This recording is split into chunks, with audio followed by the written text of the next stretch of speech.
한 주간도 여러분 수고들 많으셨습니다. 오늘 예배를 통해서 또 하나님의 크신 은혜를 경험하시고 성령의 검, 하나님의 전신갑주로 무장하는 복된 시간 되시기를 축복합니다.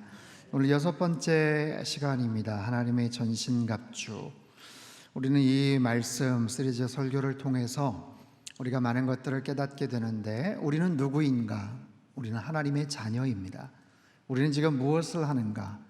영적 전쟁을 벌이고 있습니다. 보이지 않는 대상과의 영적 전쟁. 그래서 우리는 무엇을 준비해야 되는가? 하나님의 전신갑주로 장착을 해야 됩니다. 상대는 만만한 대상이 아니에요. 보이지 않는 영적인 존재들입니다. 다양한 공격 루트를 통해서, 다양한 여러 가지 관계를 통해서 우리의 삶을, 우리의 가정을, 우리의 삶의 모든 영역들을 사방팔방에서 공격해 들어올 거예요. 그 모든 것들을 우리의 힘으로는 절대로 이길 수가 없습니다. 하나님의 전신갑주를 통해서 우리가 그 모든 영적 공격에서 우리가 맞서 싸워 승리하게 되는 줄로 믿습니다. 지금까지 5가지 이야기를 말씀을 드렸어요. 하나님의 전신갑주 한번 떠올려 볼까요? 진리의 허리띠, 의의 평안의 복음의 신발, 믿음의, 지난주에 뭐였죠? 구원의 투구였습니다.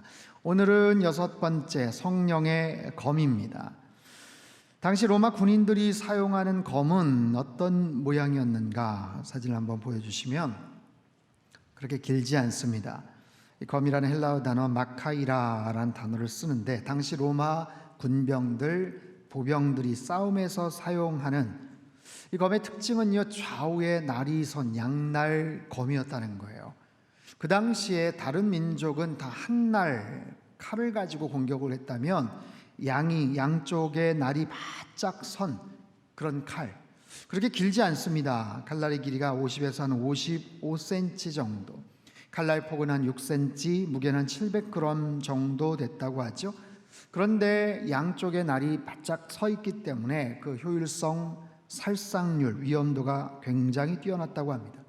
그리고 칼끝이 길고 뾰족하게 각이 진 이등변 삼각형 꼴이어서 방패로는 상대방의 공격을 막고, 그리고 방패 아래 쪽으로 쑥 불쑥 이 칼을 내밀어서 적의 흉부 아래를 주로 노리며 공격했다라고 합니다. 굉장히 파워풀한 그런 공격 무기였습니다.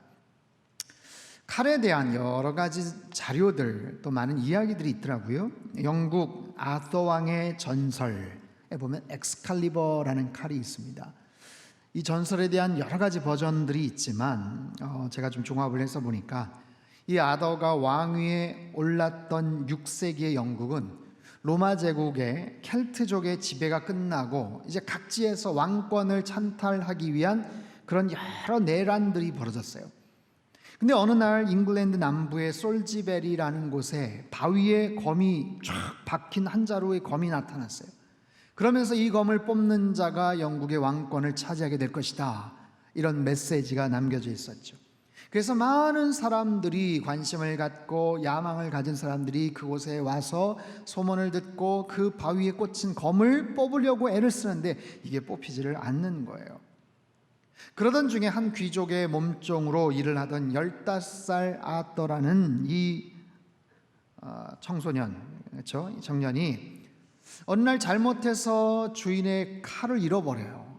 큰일 났죠. 이 귀족의 칼을 잃어버리고 난리가 났다 싶어서 당황을 하고 어찌할 바를 몰라다가 그 소문을 듣습니다. 그리고 잃어버린 칼 대신에 그 칼을 어떻게 갖다가 드리면 어떨까, 이런 생각을 갖고 그 바위에 가서 그 박힌 검에 손을 댔는데 너무나도 쉽게 검이 쫙 뽑히는 거예요. 너무 쉽게 검이 쫙 뽑혀요. 이 검이 왕권의 상징인 엑스칼리버입니다. 이 엑스칼리버의 위력은 실로 대단해서 어떤 싸움에서는 500여 명의 기사를 물리쳤다라고 합니다. 그리고 방패건, 그물 갑옷이건 엑스칼리버의 칼날이 뚫지 못하는 그런 대상은 없었다라는 그런 전설이 있어요. 일본 기후현에는요 26대째 칼을 만드는 장인이 있습니다. 여러분 상상해 가십니까? 26대, 3대째, 4대째 뭐 이런 이야기는 들어봤지만 26대째 자그마치 500년이 넘는 시간 동안 가업을 잇는 일본도의 장인인 후지와라 가네후사라는 그런 분이 계세요. 이분이 대장간에서 칼을 만들 때는 그 대장간 자체가 석탄과 장작이 막 뒤덮인 곳 아니겠어요?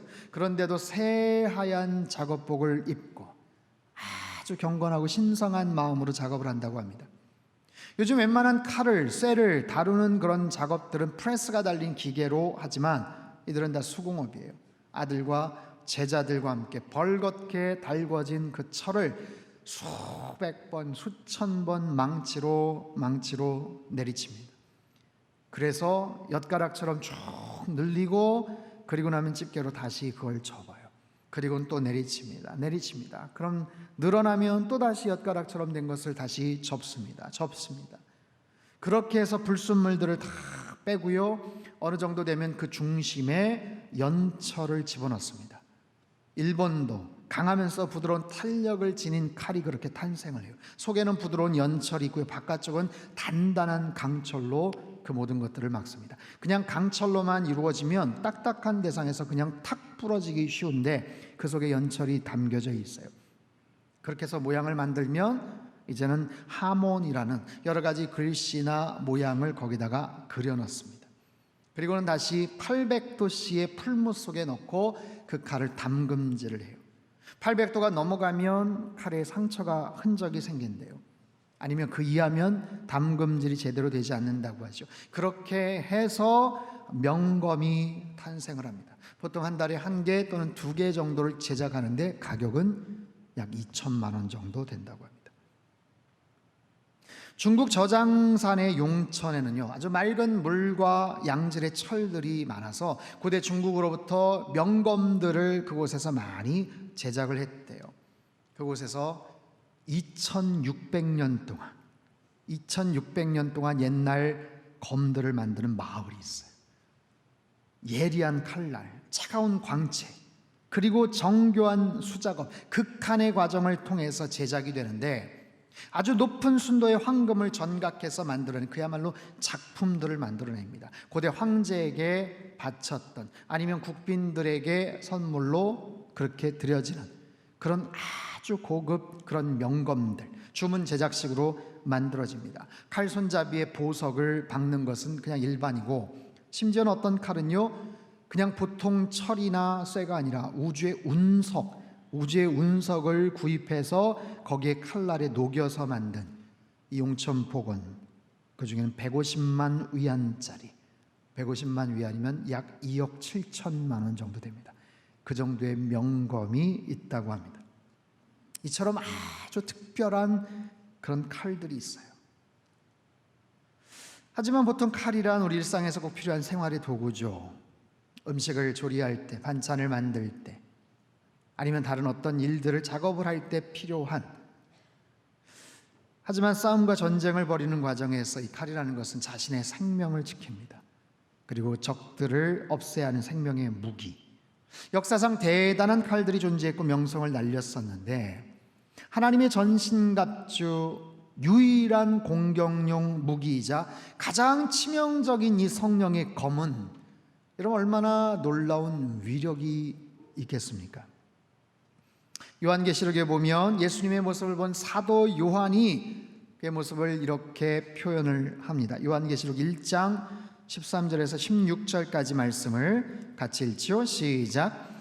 촛대 사이에 인자 같은 이가 발에 끌리는 옷을 입고 가슴에 금띠를 띠고 그의 머리와 털의 희기가 흰 양털 같고 눈 같으며 그의 눈은 불꽃 같고 그의 발은 풀무불에 단련한 빛난 주석 같고 그의 음성은 많은 물소리와 같으며 그의 오른손에 7별이 있고 그의 입에서 좌우에 날선 검이 나오고 그 얼굴은 해가 힘있게 비치는 것 같더라. 예수님의 입을 통해서 말씀이 나오는데 그 말씀이 좌우에 날이 선 양날선 검과 같더라 라는 거예요. 시퍼렇게 날이 세워진 능력의 칼이다 라는 의미죠. 히브리서 4장 12절엔 이런 말씀이 있죠. 같이 한번 읽겠습니다. 시작.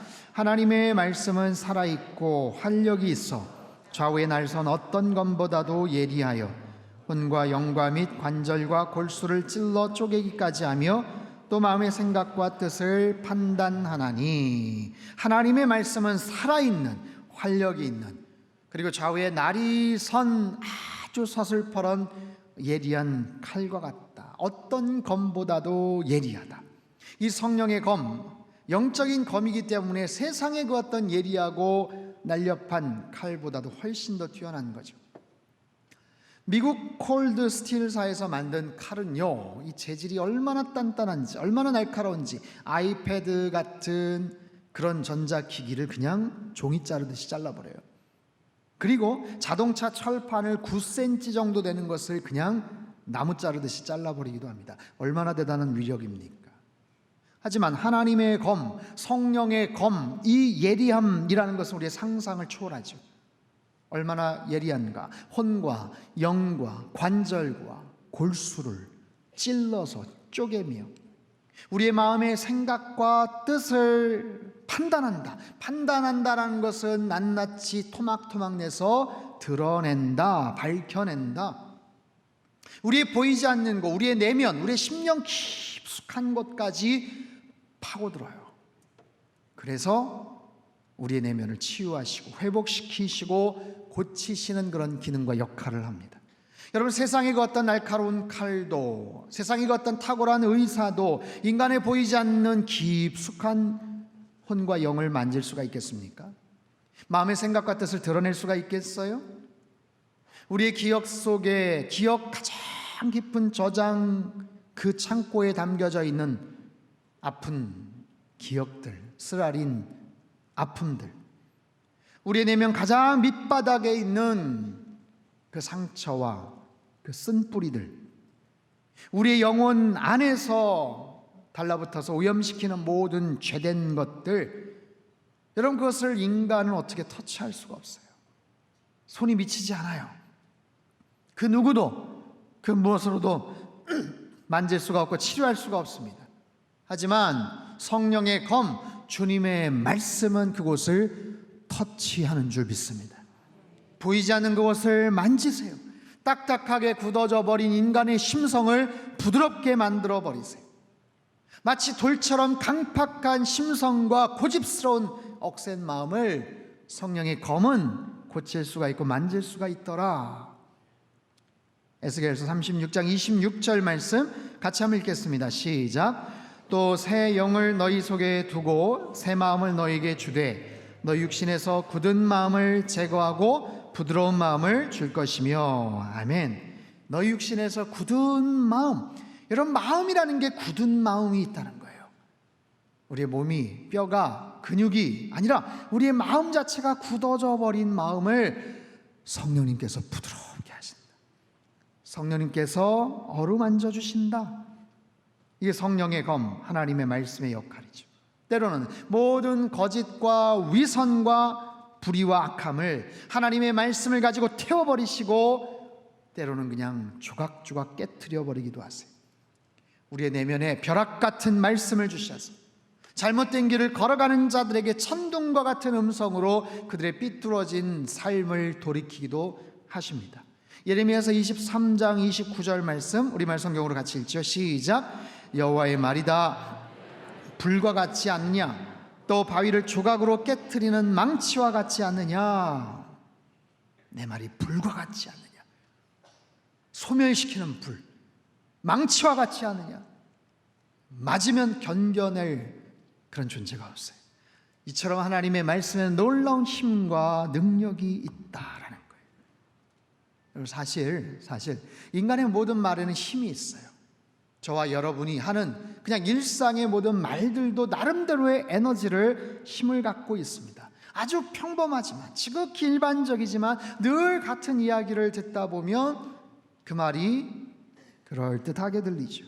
우리의 귀가, 우리의 뇌가 반응을 하죠. 우리의 생각과 우리의 감정이 그렇게 움직이죠. 그런데 그 말을 하는 주체가 누구냐, 대상이 누구냐에 따라서 그 말의 강도와 영향력은 실로 엄청난 거예요.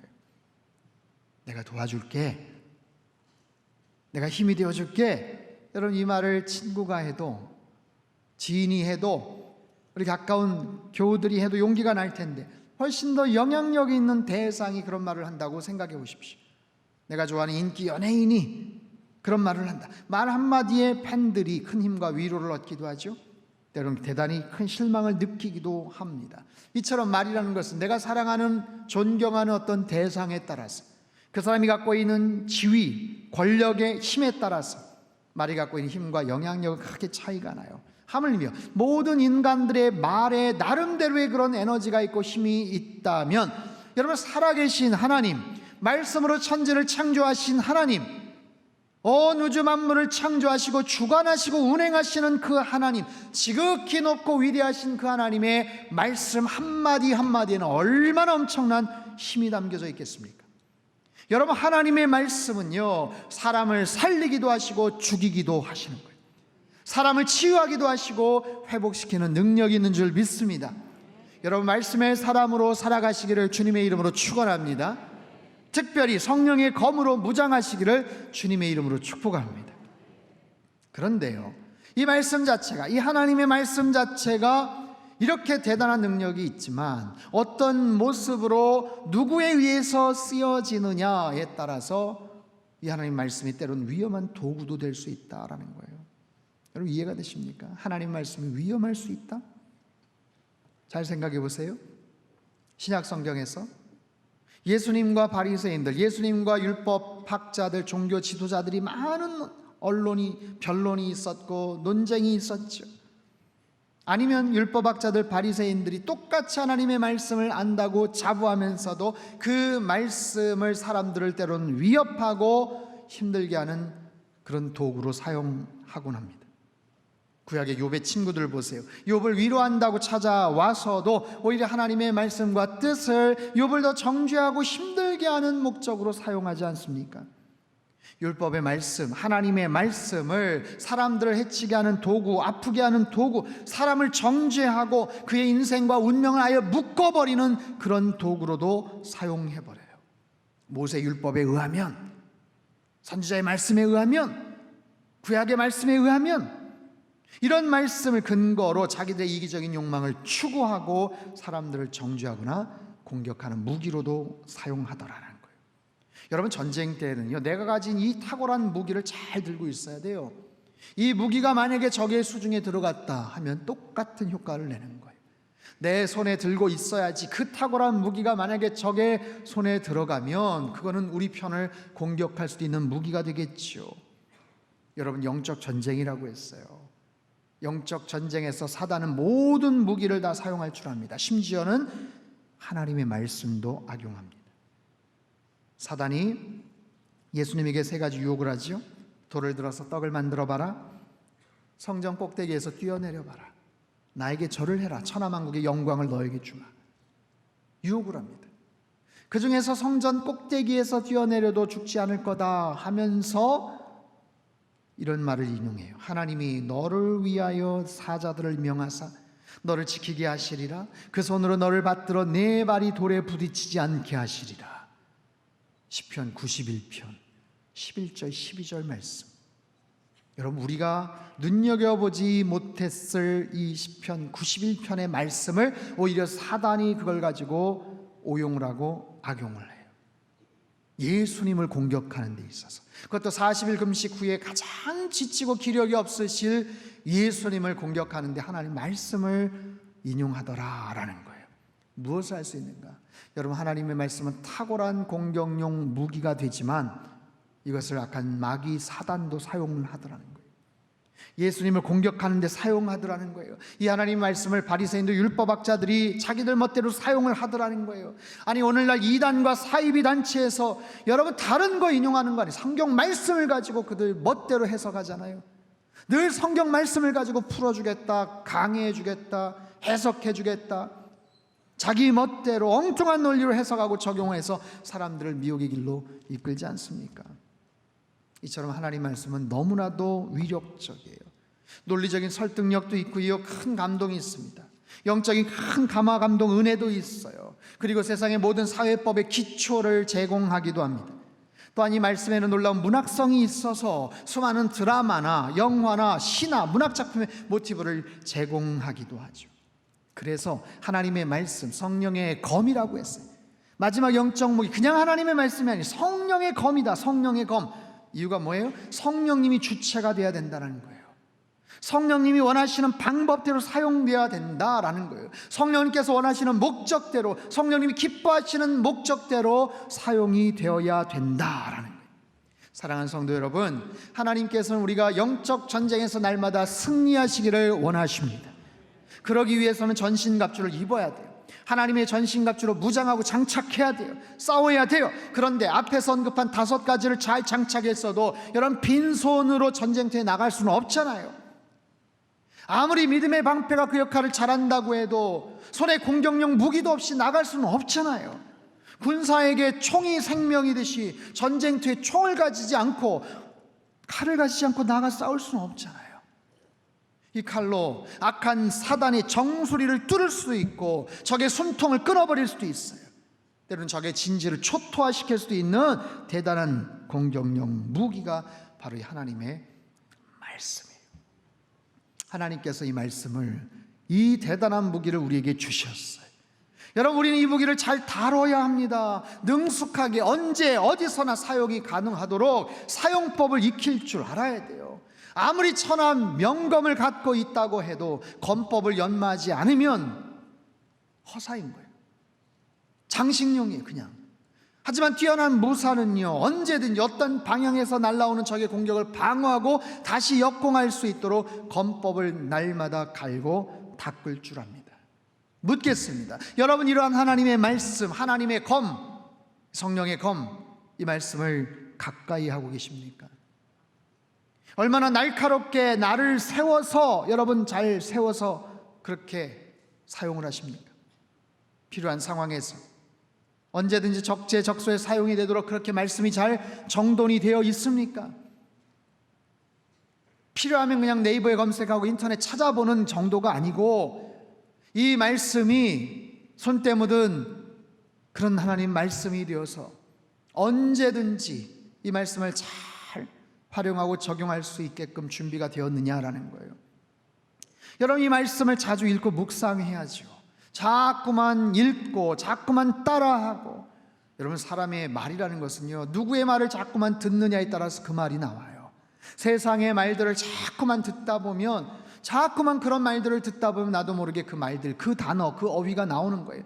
성령의 말을 자꾸만 듣다 보면 성령님이 하시는 그 음성, 하나님 말씀이 내 입에서 자꾸만 나오는 거예요. 그렇게 자연스럽게 하나님의 말씀이 우리 입에서 나와야죠. 필요할 때 그렇게 나와야죠. 여러분, 사투리도 계속 듣다 보면 따라하죠. 저희 딸들이 자기들끼리 대화하는 것을 잠깐 듣다 보면 5년 살았잖아요. 뭐 하는겨? 기요? 아니요? 깜짝 놀랐어요. 자연스럽게 나오는 거예요. 저도 어렸을 때 할아버지 댁 전라도 진안에 가서 겨울방학 한 20일, 30일만 지내고 와도 친척 형님들하고 같이 막 어울려 놀다가 오면 저도 모르게 전라도 사투리가 막 툭툭 나와요. 여러분, 말이라는 게 그래요. 여러분, 외국어가 얼마나 어렵습니까? 뭐 영어는 그래도 많이 이렇게 봐서 읽을 줄도 알고 또 단어도 이렇게 뭐 좀 이렇게 모르는 거 이렇게 있으면서 이렇게 뭐 대충 해석도 하고 그러는데, 여러분, 생전 듣도 보도 못한 그런 말들이 있어요. 아랍어 여러분 이렇게 읽으실 수 있어요? 러시아어 읽을 수 있어요? 정말 태국어, 미얀마어, 야, 어쩌면 그렇게 글씨가 그렇게 달라요? 어떻게 어쩌면 그렇게 다를까요? 근데 신기하게 그 말들을 한다는 거죠. 그 말들을 해요. 어떻게 그렇게 다양한 언어들이 있는지. 그런데 보세요. 다 큰 성인들이 공부하겠다고 책을 앞에 두고 문법책 가지고 공부하고 어려워요. 하지만 어린 아이들이 그 환경에 그냥 노출이 되다 보면 몇 개월, 몇 년 살다 보면 자연스럽게 어떤 언어도 그냥 습득이 되는 것과 마찬가지. 많이 들으면 자연스럽게 그 언어가 나오는 거예요. 뒤집어 말하면 자주 접하지 않으면 까먹습니다. 말이라는 게 그래요. 1653년 효종 4년에 네덜란드 무역선이 거센 풍랑을 만나 난파됩니다. 원래 일본 쪽으로 가려고 했다가 난파되면서 36명이 제주도에 상륙해요. 그 중에 남겨진 한 사람, 아마 들어보셨을 거예요. 하멜이라는 사람이 있어요. 하멜과 그 일행이 한양으로 압송이 됩니다. 1653년 한양으로 압송이 돼요. 네덜란드 사람이. 근데 거기에서 고향 사람을 만나요. 신기하잖아요. 고향 사람. 무려 26년 전에 똑같은 모습으로 제주도에 표류해서 한국의 조선에 정착했던 벨테브레라는 네덜란드 사람이에요. 박연이라는 이름으로 귀화를 합니다. 그래서 한국 여자와 결혼을 하고 아들 낳고 딸 낳고 잘 살고 있었어요. 그렇게 살다가 아니 고국 사람들을 만났으니 얼마나 반갑겠어요. 통역을 위해서 그 사람을 데리고 왔어요. 만나게 했어요. 얼마나 반갑겠어요. 근데 대화가 안 돼요. 왜 그랬을까요? 말을 다 까먹었어요. 26년 동안 모국어를 다 까먹었어요. 왜? 써볼 기회가 있어야죠. 누구한테 자기의 말을 써야. 한국말 배우느라고 다 까먹어버렸어요. 너무 반가워가지고 끌어안고 막 그러는데 말이 대화가 안 되는 거예요. 떠듬 그렇게 해서 겨우 이건 통역이라고 갖다 붙였더니 대화가 안 되는 거예요. 바로 그런 거예요, 여러분. 언어의 능력이란 건 참 놀랍습니다. 우리가 어떤 언어를 사용하느냐, 얼마나 자주 듣느냐, 얼마나 자주 말하느냐, 표현하느냐, 쓰고 묵상하느냐, 아니면 반대로 사용하지 않느냐 영향을 받습니다. 사랑하는 성도 여러분, 여러분 주로 어떤 말을 듣습니까? 어떤 말들을 주로 사용하십니까? 하나님의 말씀, 성령의 검이 되시는 이 하나님의 말씀을 얼마나 자주 접하십니까? 이번 여름 수련회 이제 일주일 남았어요. 하나님의 전신갑주 여러 가지 프로그램 미션들이 있었지만 특별히 말씀에 대한 여러 가지 리스트들이 있었죠.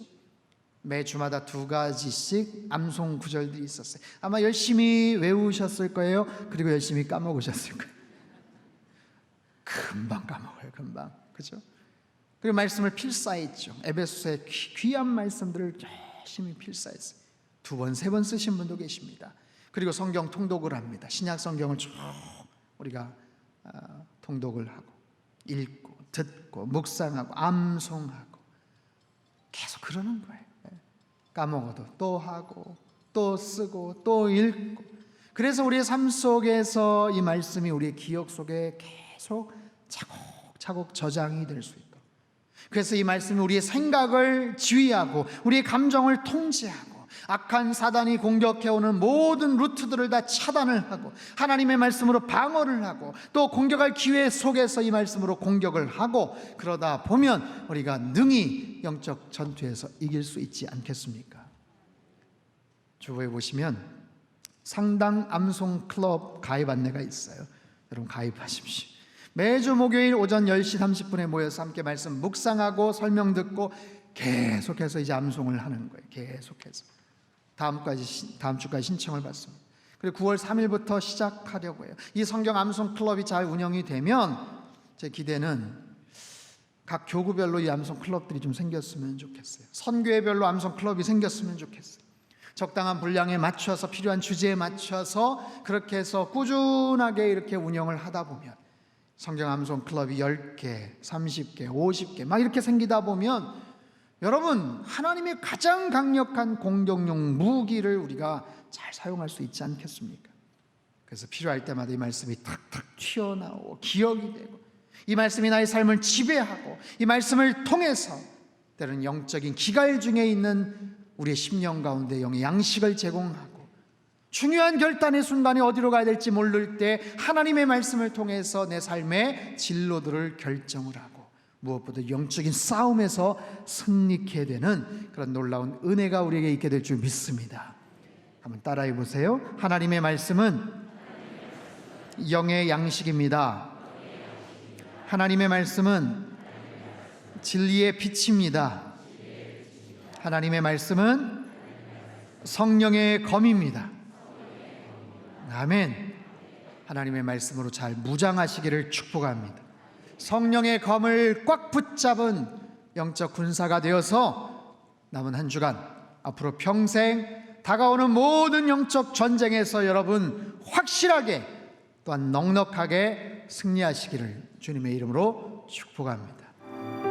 하나님, 이 귀한 하나님의 말씀이 우리 우리의 머리, 우리의 생각, 우리의 가슴, 우리의 심령, 우리의 감정과 우리의 모든 의지와 내 삶의 모든 행보와 내 삶의 운명을 결정하는 하나님 소중한 하나님의 지침서가 되게 하시고 진리의 빛이 되게 하여 주시옵소서.